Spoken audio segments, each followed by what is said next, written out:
तो अभी इस वर्ड को हम यूज करेंगे, इसलिए थोड़ा सा डिस्कस कर लेते हैं। यूनिफॉर्म फील्ड, तो एक ऐसा इलेक्ट्रिक फील्ड, अभी यहाँ इलेक्ट्रिक की बात हो रही, बाद में मैग्नेटिक की होगी, है ना, वर्ड वही है यूनिफॉर्म। तो field whose magnitude and direction is same throughout the region, किसी भी रीजन में सेम रहे उसका, दो चीजें हैं जैसे वेक्टर में होता है वही चीजें हैं बस, और कुछ, थ्रू आउट द रीजन। तो ऐसा कोई भी फील्ड जिसका मैग्नीट्यूड और डायरेक्शन बराबर हो, इसको, इसका रिप्रेजेंटेशन सेम सेम हो, इसका रिप्रेजेंटेशन पैरेलल लाइन से किया जाता है ऐसा, तो ये फील्ड को शो कर रहा है। ये कैसी हैं? पैरेलल लाइंस हैं, है ना। तो इसको हम लोग बोलेंगे कि ये यूनिफॉर्म फील्ड को रिप्रेजेंट कर रहा है। ऐसा भी हो सकता है ये इसका डायरेक्शन बता रहा है, यहाँ पे भी उसका मैग्नीट्यूड सेम है, यहाँ पे भी मैग्नीट्यूड और डायरेक्शन सेम है ना, कहीं पे भी देखेंगे थ्रू आउट द रीजन तो वो सेम रहेगा। अब जस्ट नॉन यूनिफॉर्म को देखें, तो वो नॉन यूनिफॉर्म क्या होता है कि उसको कुछ ना कुछ तो बदलेगा, या तो मैग्नीट्यूड, या तो डायरेक्शन, या तो दोनों। उसको कैसे दिखा देते हैं? ऐसे दिखा देते हैं। कई बार आपने देखा होगा कि ये, अब ये क्या शो कर रहा है कि यहाँ पे फील्ड जो है स्ट्रॉन्ग है, और यहाँ पे फील्ड कैसा है, यहाँ पे वीक फील्ड है, और यहाँ जहाँ लाइंस जो है ना, फील्ड लाइंस थोड़ा आगे ले लीजिए तो फिर, क्योंकि वो टॉपिक फिर हमने जो उठाया आज उसमें ये कॉन्सेप्ट लग रहा है। तो ये है वीक फील्ड का रीजन, जहाँ पे ये जो फील्ड लाइंस हैं थोड़ा दूर दूर है। ये है स्ट्रॉन्गर फील्ड एरिया, जहाँ पे फील्ड लाइंस पास पास है। ठीक है, तो दो चीजें हो गई, एक हुआ यूनिफॉर्म फील्ड, फील्ड लाइंस बराबर दूरी पे पैरेलल चल रही हैं। नॉन यूनिफॉर्म फील्ड कहीं दूर दूर है, कहीं पास पास है। यहाँ पे ज्यादा फोर्स का एक्सपीरियंस करेगा, कोई भी चार्ज रखेंगे तो यहाँ पे कम भी एक्सपीरियंस करेगा, यहाँ पे तो सेम फोर्स एक्सपीरियंस करेगा चाहे इधर रखोगे चाहे इधर रखोगे। ठीक है, तो ये थोड़ा हमने इंट्रोडक्टरी कॉन्सेप्ट दिया, फिर एक बार और आएगा जब फील्ड लाइंस पढ़ेंगे वहां पे भी आएगा, है ना।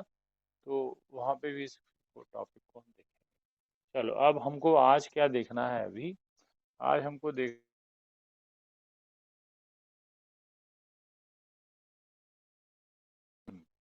आज हमको देखना है बिहेवियर ऑफ अ डाइपोल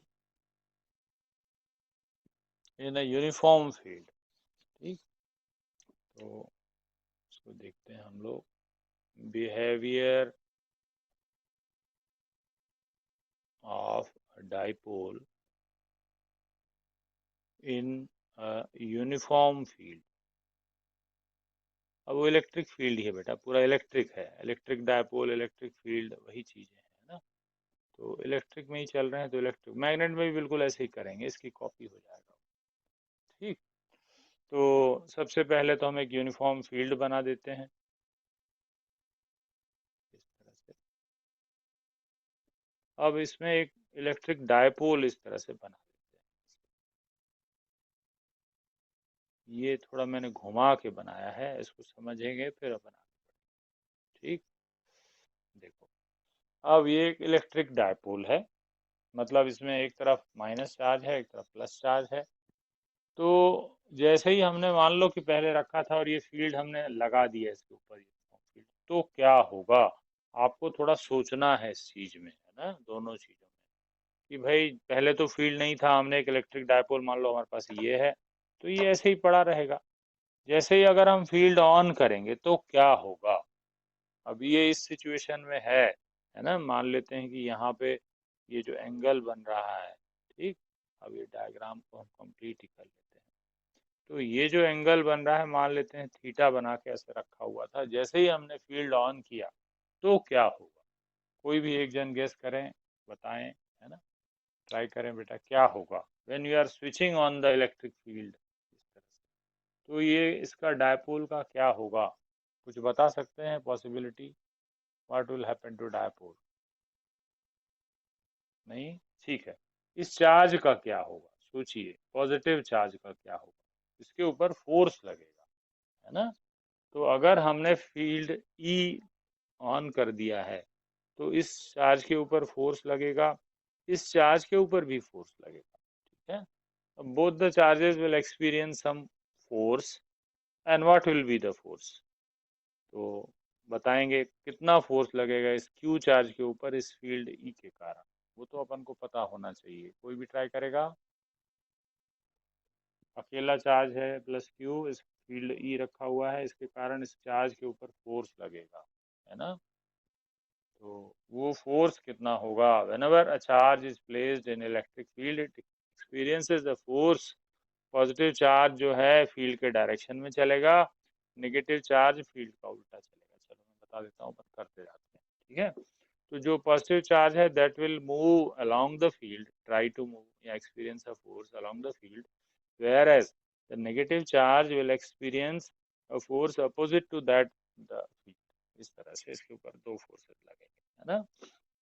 तो अब यहाँ पे अगर हम इस डायग्राम को थोड़ा अलग कर लें, इस तरह से बना लें, तो यहाँ पे एक फोर्स लगेगा और इसी तरह से यहाँ पे भी एक फोर्स लगेगा। ये दो फोर्स लग रहे हैं, है ना। तो ये दोनों फोर्स को हम सेम अभी निकालेंगे, वैल्यू सेम है लेकिन डायरेक्शन अलग अलग आएगा, ठीक। तो इसको थोड़ा लिख लेते हैं, दो तीन लाइन। ये छोटा डेरिवेशन बनता है, ये तो कभी कभी आया है, इसके बाद के एक दो डेरिवेशन और करेंगे वो बहुत कम आए हैं, ये सरल भी पड़ता है और इसको वो देते भी हैं। तो ठीक है, इसको देख लेंगे ध्यान से। तो लिख रहे हैं पूरा का पूरा हम। सपोज अ डायपोल, अब डायपोल का नाम नहीं दिया है, हम तो ए बी लिख सकते हैं, ठीक। ए और B is placed in a uniform field.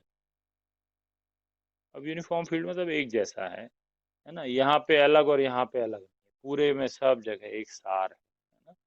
ई, ठीक। बोथ द चार्जेस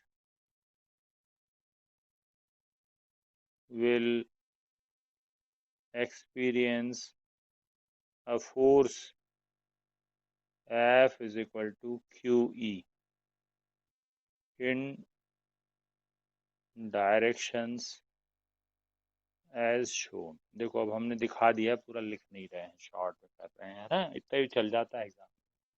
तो हमको ये दिखा दिया हमने कि माइनस क्यू का जो फोर्स है वो इस तरफ होगा और प्लस क्यू का फोर्स इस तरफ होगा, ठीक।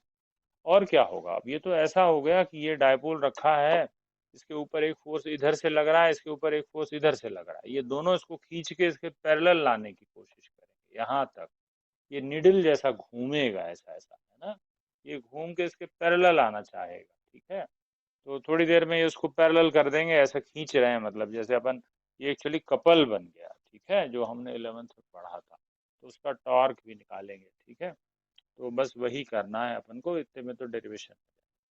तो दोनों फोर्स बराबर बराबर हैं और उल्टे लगे हैं। तो when an object is acted upon by two equal and opposite forces they form a couple. तो ये दोनों मिलके कपल बन जाते हैं, ठीक। तो यहाँ पे लिख सकते हैं दे फॉर्म अ कपल, ठीक। ओके। अब इसका टॉर्क निकालना है, ठीक है। तो टाउ उसको बोलेंगे, tau is equal to torque of the couple. यही डेरिवेशन है ना। कैसे निकालेंगे? तो टॉर्क निकालने का तरीका, जो कपल का टॉर्क निकालने का तरीका है वो ये है, one of the forces into perpendicular distance between them. तो एक फोर्स लेना है, लिख लेते हैं formula, one of the forces into perpendicular distance between them, दोनों के बीच की परपेंडिकुलर की डिस्टेंस। अब यहाँ पे हमने ए बी तो बनाया था, यहाँ पे अपन एल नाम दे देते हैं, इसकी जरूरत पड़ेगी। वन ऑफ द फोर्सेस बिना साइन के लेना है एफ, इनटू दोनों के बीच की, इसके और इसके बीच की परपेंडिकुलर डिस्टेंस बी एल है, ठीक। ओके, एफ की वैल्यू रख देते हैं, एफ की वैल्यू हमने निकाला था Q into E into B L. अब देखो, इसमें ट्रिग्नोमेट्री थोड़ी लगानी पड़ेगी अपन को, है ना। तो ए बी के टर्म्स में बी एल बताना है, ठीक है। तो ए बी कॉस थीटा होगा ए एल, और ए बी साइन थीटा होगा बी एल। इस चीज को अच्छे से समझ लेना बेटा, ये बार बार लगेगा, ठीक है। तो हमको बी एल की जरूरत है, तो हम यहाँ पे थोड़ा सा दिखा सकते हैं इसमें ट्रिग्नोमेट्री लगा के। कैसे लिखेंगे? In triangle A B C. अब डायरेक्ट लिख सकते हैं, मैं लिख के दिखा देता हूँ, अगली बार तुम डायरेक्ट लिख लेना। B L upon A B is equal to cos theta.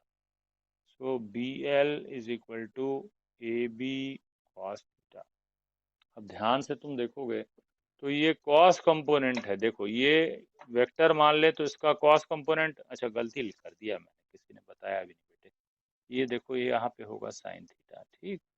तो ये जो है ये होगा साइन थीटा, ठीक। ध्यान से देखो बेटा, B L upon A B, इस एंगल के सामने का बी एल परपेंडिकुलर है, और ए बी इज हाइपोटेन्यूज। तो perpendicular upon hypotenuse is equal to sine theta. B L is equal to A B sine theta, ठीक। तो यहाँ पे फिर से मैं रिपीट कर रहा हूँ, देखना, इसीलिए वो क्लियर भी हुआ। इसका कॉस कंपोनेंट इसके थीटा के डायरेक्शन में होता है, और इसी का साइन कंपोनेंट इसके सामने या परपेंडिकुलर होता है। तो ए बी कॉस थीटा ये होगा, मतलब अगर हमको ए एल की जरूरत पड़ेगी तो वो कितना होगा? A B cos theta. Similarly अगर हमको बी एल की जरूरत पड़ेगी तो वो होगा ए बी साइन थीटा। हमको बी एल की जरूरत है, अगली बार से डायरेक्ट कर लिया करना, क्योंकि देखो ज्यादा करने में कई बार गलतियां भी होती हैं। तो अपन डायरेक्ट लिख सकते हैं, ये हम मिटा के अगली बार क्या लिख देंगे? हम ऐसा लिख देंगे, in triangle A B C B L is equal to A B sine theta. भैया कर लो, इतनी ट्रिग्नोमेट्री तो बननी चाहिए, ठीक है, इस तरह से। तो इस तरह से हमने इसको लिख लिया। अब लिख देते हैं यहाँ पे ए बी साइन थीटा, ठीक। और आगे बढ़ते हैं। ए बी क्या है? ए बी तो डायपोल की लेंथ है ना, जनरली इसको 2L से दिखाते हैं।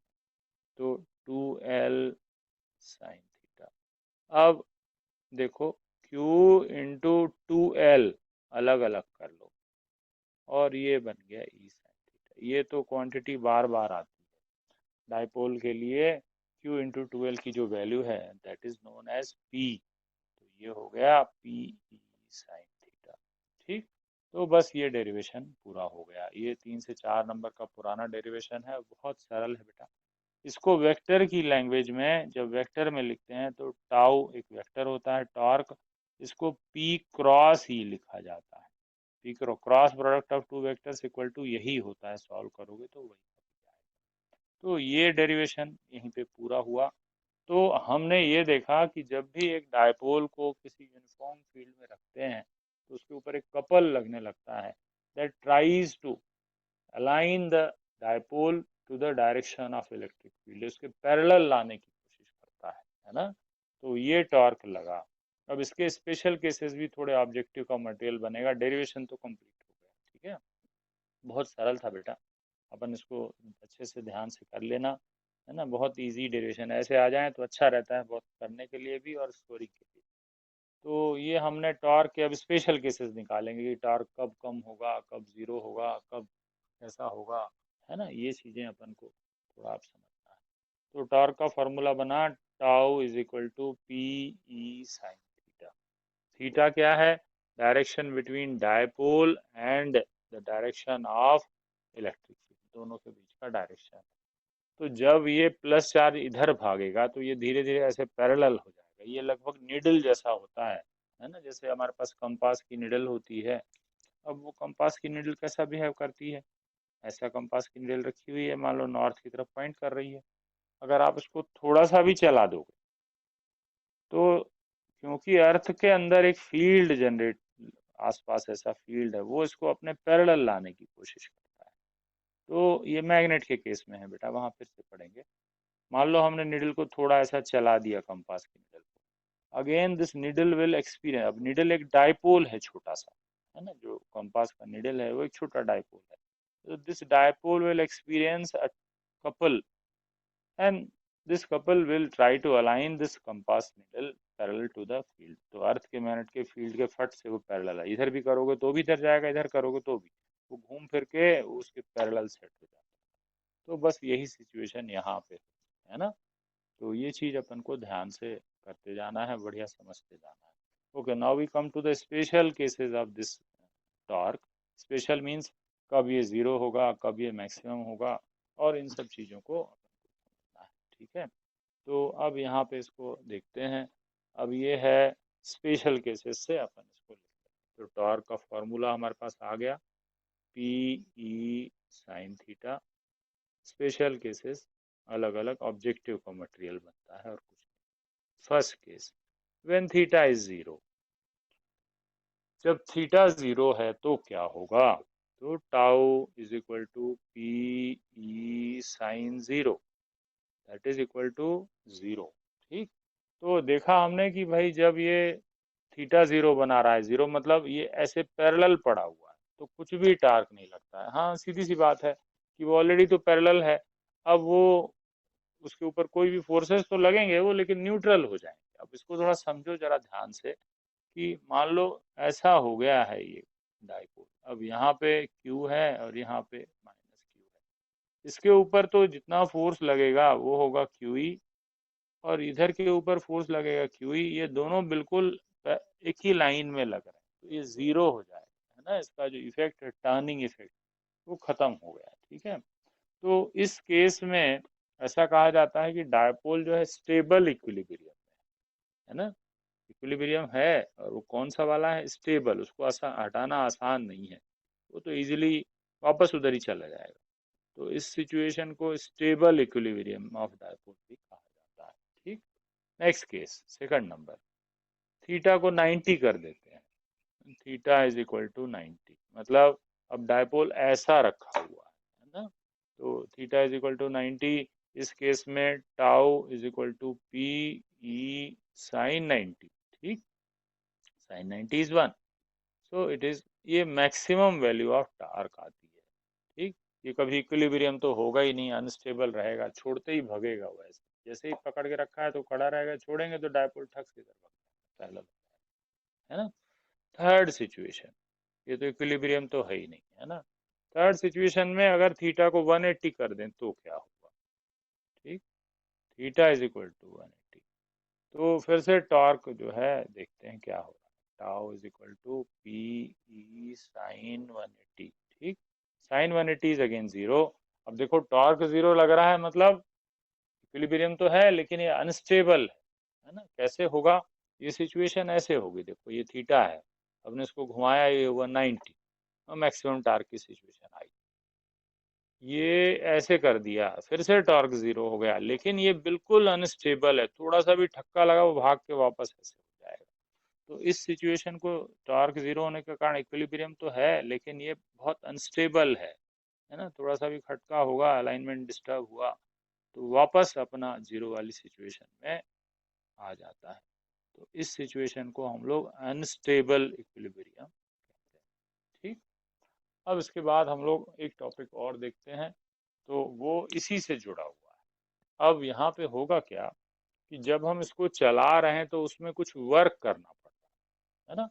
तो जो वर्क करेंगे that will be stored in this dipole as energy, है ना। जो भी वर्क किसी भी सिस्टम में हम करते हैं वो तो वेस्ट नहीं होता, किसी न किसी फॉर्म में कहीं ना कहीं चला जाता है ना। तो वो इसके अंदर डायपोल की पोटेंशियल एनर्जी के फॉर्म में स्टोर हो जाता है। वो वापस जब लौटेगा तो वो रिलीज करेगा उसको, है ना। तो हमको वो निकालना है। इस जो नेक्स्ट टॉपिक कर रहे हैं बेटा, उसमें मैं अभी डेरिवेशन करूंगा, वो बहुत रेयरली ना ही आया है ऐसा समझ लो, लेकिन उस पर ऑब्जेक्टिव बनते हैं, तो फॉर्मूले से ऑब्जेक्टिव देख लेंगे। ठीक, तो now we come to the next topic, again इसी सिचुएशन का नेक्स्ट टॉपिक है, वो है work done in rotating a dipole, है ना, इन यूनिफॉर्म फील्ड। तो नेक्स्ट टॉपिक है, इसी से जुड़ा हुआ है, इसकी जरूरत पड़ेगी वहां पे टॉर्क की, है ना। तो ये हुआ, नेक्स्ट हेडिंग में यही डायग्राम लगेगा, तो मैं बना देता हूँ तो वो हो जाए जल्दी से।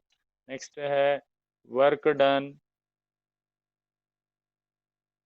इन रोटेटिंग अ डायपोल। ठीक, in an electric field. Electric field में डायपोल को चलाएंगे तो, क्योंकि वो देखो उसकी टेंडेंसी है अपने पैरेलल लाना, हम कुछ और तरीके से चला रहे हैं, तो कुछ तो वर्क करना पड़ेगा। और उसी के कारण उसके अंदर एनर्जी, तो थोड़ा और एक चीज निकलेगी, that will be known as potential energy. तो वर्क का फॉर्मूला रोटेशनल मोशन से निकाला जाता है। मान लो थोड़ा सा चला रहे हैं, है ना, तो उसमें जो वर्क होता है उसको डी थीटा कहते हैं। इसको जरा थोड़ा ध्यान से समझेंगे, फिर आगे बढ़ेंगे, है ना। अब जैसे देखो, जब फोर्स लगाते हैं और थोड़ा सा डिस्प्लेसमेंट होता है, तो जो वर्क होता है वो फोर्स इंटू डिस्प्लेसमेंट ऐसा लिखते हैं, ठीक है। This is force, this is small displacement, थोड़ा सा वर्क हुआ, फिर इंटीग्रेट करना पड़ेगा, तो उसको समझेंगे। अब इसी तरह से जब अपन टॉर्क लगाएंगे और घुमाएंगे, तो फोर्स की जगह पे हम टॉर्क लगा रहे हैं और डिस्प्लेसमेंट की जगह रोटेशन दे रहे हैं। तो रोटेशन में जो एंगल है उसको हम छोटे से एंगल को डी थीटा लिखते हैं। तो जो ये वर्क होता है ये वर्क डब्ल्यू होता है, बिल्कुल सिमिलर है। ये तुमको याद है तो ये तुम बना सकते हो। तो force is replaced by torque because we are not displacing, we are rotating. तो रोटेशनल वाली चीज फोर्स के इक्विवेलेंट में टॉर्क है, और सरका नहीं रहे, चला नहीं रहे, डिस्प्लेसमेंट नहीं हो रहा है, एंगुलर डिस्प्लेसमेंट इधर आ गए। तो ये हुआ वर्क डन, ठीक। तो अब हमने ये डेरिवेशन कभी भी नहीं आता है बेटा, है ना, इसको समझ लो तो अच्छा रहता है ये। और कंपटीशन वगैरह में तो क्वेश्चन इससे बनते हैं, है ना। तो इसलिए इसको समझ लेंगे तो उसके क्वेश्चन बनने लगते हैं। अब हमने थोड़ा सा चलाया, प्रैक्टिकल कर रहे हैं, तो इतना वर्क हुआ। तो थीटा वन से थीटा टू सिचुएशन में ले जाने में कितना वर्क होता है, तो टोटल वर्क डन। अब कहाँ से कहाँ लेके जाना है, इंटीग्रेट कर दिया हमने, है ना, थीटा वन से लेकर थीटा टू तक अंदर हमने डी डब्ल्यू लिख दिया, ठीक। अब इसको इंटीग्रेट करेंगे पूरा का पूरा, जो हमने पीछे वो निकाला है फॉर्मूला, उसी को यूज करेंगे, ठीक। तो वो फॉर्मूला है थीटा वन से theta two D W, that is tau D theta, tau का फॉर्मूला रखेंगे, ठीक। थीटा वन से थीटा टू टाउ का फॉर्मूला है P E sine theta D theta. P तो कांस्टेंट है, ठीक, तो बाहर निकाल लेते हैं। अंदर क्या बचा, थीटा वन से theta two integration of sine theta D theta, ठीक। साइन थीटा का इंटीग्रल बहुत सरल है ना। क्या बना, ये बना माइनस कॉस थीटा वन से लेकर थीटा टू तक, ठीक। अब इसमें रख दो, क्या बना, जब सॉल्व करोगे इसको सॉल्व करके अपन डायरेक्ट लिखते हैं cos theta one minus cos theta two. तो थीटा वन सिचुएशन से थीटा टू सिचुएशन जाने में जितना वर्क होगा उसका एक जनरल फॉर्मूला बन गया, ठीक है। ये डेरिवेशन कभी भी नहीं आता है, कई बुक्स में दिया भी नहीं है, किसी किसी में दिया है, लेकिन आपको ये समझने में हेल्प करता है कि एक सिचुएशन से दूसरे में जाएं तो कितना वर्क करे। अब ये आगे जाके एक और एक्सप्रेशन में यूज होगा, है ना। तो इसको फिर से हम यूज करेंगे, पोटेंशियल एनर्जी एक और टॉपिक होगा, then today's topics will be over. अब देखो ये जो वर्क कर रहे हैं उसके अंदर स्टोर हो रहा है ना। कैसे स्टोर होता है, जैसे हमने इसको घुमाया, मेहनत करनी पड़ रही है, अब उसके अंदर स्टोर हो गया, छोड़ेंगे तो वो वर्क रिलीज करता है, वो फिर से स्टेबल इक्विलिब्रियम स्थिति में फटाक से वैसे आ जाए, है ना। ऐसे एग्जांपल आप सोचो, स्प्रिंग वाला ही सोचो। अब एक स्प्रिंग नॉर्मली ऐसे रखा हुआ है, अगर उसको हम कंप्रेस करेंगे तो उसमें वर्क होगा। अब वो वर्क उसके अंदर स्टोर हो जाए, जैसे ही छोड़ेंगे फट से रिलीज करता हुआ बाहर आए, तो ये एनर्जी हम उसके अंदर स्टोर करते हैं, that is called potential energy, है ना। खिलौनों में चाबी भरते हैं, घड़ियों में, वो सब स्टोर करके एनर्जी, ये भी एक तरह से यहाँ पे भी जो वर्क करेंगे that will be stored as potential energy, है ना। तो अब इस फॉर्मूले को हम पोटेंशियल एनर्जी में यूज करेंगे। तो इसके ऊपर एनसीईआरटी में कुछ क्वेश्चंस हैं और आगे कंपटीशन में भी रहते हैं। हम लोगों में तो बिल्कुल ना के बराबर हैं, जीरो ही है ना एमपी बोर्ड। लेकिन हाँ, ये चीज आगे यूज करेंगे अभी पोटेंशियल एनर्जी में। तो अब पोटेंशियल एनर्जी को डिफाइन करेंगे, तीसरा टॉपिक आज का। तो potential energy stored in a dipole, है ना, इन एन इलेक्ट्रिक फील्ड। तो नेक्स्ट टॉपिक है potential energy stored in a dipole in an electric field, ठीक। ये हमने इसको लिखा। अब हम यहाँ पे ऐसा एक इलेक्ट्रिक फील्ड, फिर से यूनिफॉर्म ही चल रहे हैं बेटा, है ना, ध्यान रखना ज्यादातर केसेस में नॉन यूनिफॉर्म के ऊपर एक दो ऑब्जेक्टिव हैं, वो मैं बाद में बताऊँ। तो अब हमने इसको कैसे डिफाइन करते हैं, पहले तो वो लिख लेते हैं, है ना। तो पोटेंशियल एनर्जी, फिर बाद में मैं थोड़ा सा फॉर्मूला बता देता हूँ, है ना, खत्म हो जाएगा। Potential energy of a dipole in an electric field is defined as the work done in rotating the dipole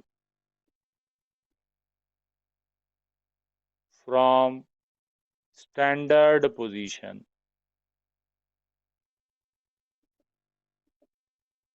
of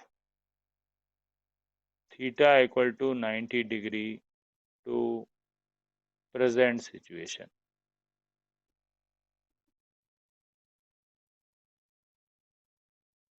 ठीक, अब इसको समझेंगे जरा ध्यान से। अब इसके अंदर एक डायपोल रखा है, उसकी स्टैंडर्ड सिचुएशन उन्होंने डिफाइन कर दी है। क्या है वो, कि थीटा 90 बना के, ये है स्टैंडर्ड। उन्होंने कहा इधर भी नहीं लेंगे, इधर भी नहीं लेंगे, अपन थीटा कितना लेंगे, 90। अब यहाँ से आगे ले जाने में जितना वर्क होगा, उस वर्क को हम उसकी पोटेंशियल है, ठीक है। तो इस तरह से हमने उसको डिफाइन कर दिया। ठीक, तो अब हम स्टार्ट करते हैं कि स्टार्ट कहाँ से करना है। थीटा इक्वल टू 90 पे एक डायपोल रखा हुआ है, ये है एक डायपोल। अब रखा तो नहीं रहेगा, भगेगा, लेकिन हम उसको पकड़ के रखे हैं। अब यहाँ से यहाँ तक लेके जाएंगे, जो भी सिचुएशन, मान लो अभी सिचुएशन में लेके जा रहे हैं, तो ये पहला है थीटा 1 जो है वो 90 है। ठीक, और जो थीटा 2 है वो जो भी है उसको एक जनरल नाम दे देते हैं हम, थीटा। ठीक है, तो इसमें जितना वर्क होगा उस वो वर्क उसकी पोटेंशियल एनर्जी कहलाएगा। ठीक है, तो पोटेंशियल एनर्जी यू से जनरली डिनोट करते हैं। तो ये कहाँ से कहाँ तक का वर्क हुआ, ये वर्क हुआ, पूरी की पूरी डेफिनेशन हमने देख ली है। तो हम इसको लिख सकते हैं कि थीटा 1 से कहाँ तक ले जाना है। थीटा 1 ले जाना है 90, थीटा 2 ले जाना है थीटा तक। तो उसमें फॉर्मूले में रख देंगे। क्या था फॉर्मूला, अभी अभी हमने देखा था, P E cos theta 1 minus cos theta 2, values रख दो। क्या बना, P E cos 90 minus cos theta, और कॉस 90 इज 0, ये हुआ 0 माइनस कॉस थीटा, और फाइनली फॉर्मूला क्या बना, माइनस पी कॉस थीटा। ये फॉर्मूला आपको याद करना है, इसका डेरिवेशन नहीं पूछा जाता है कभी भी, है ना, अपने यहाँ पे। इसके ऊपर के कुछ ऑब्जेक्टिव बने, ठीक है, वो अपन अभी के अभी देख लेते हैं, थोड़े थोड़े डिस्कस। ऑब्जेक्टिव मतलब स्पेशल केसेस, फिर जो आएगा तो देखें।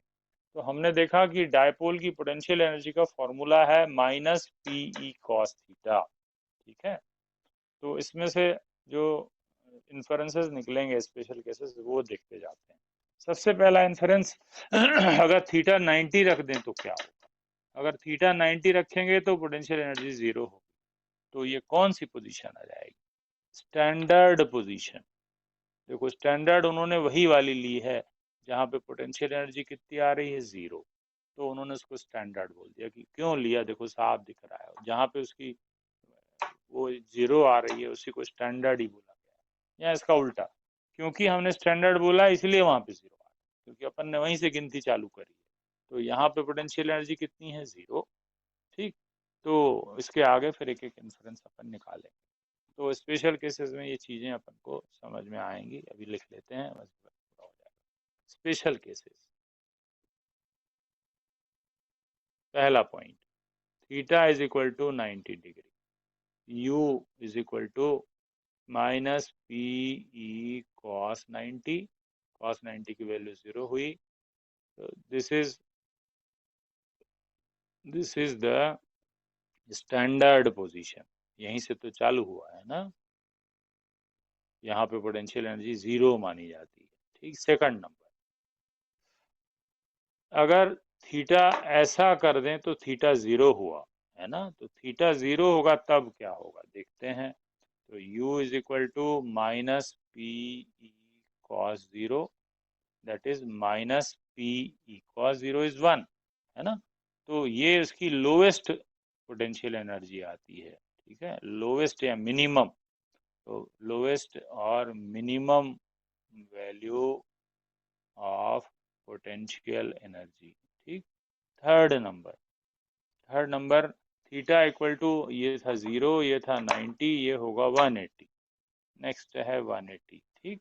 तो नेक्स्ट रख लेते हैं थीटा इज इक्वल टू 180, देखते हैं क्या हो रहा है।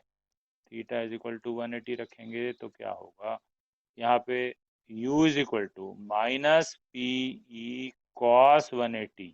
कॉस 180 इज -1, ये यहाँ पे ये आ गया, तो ये बना पी ई।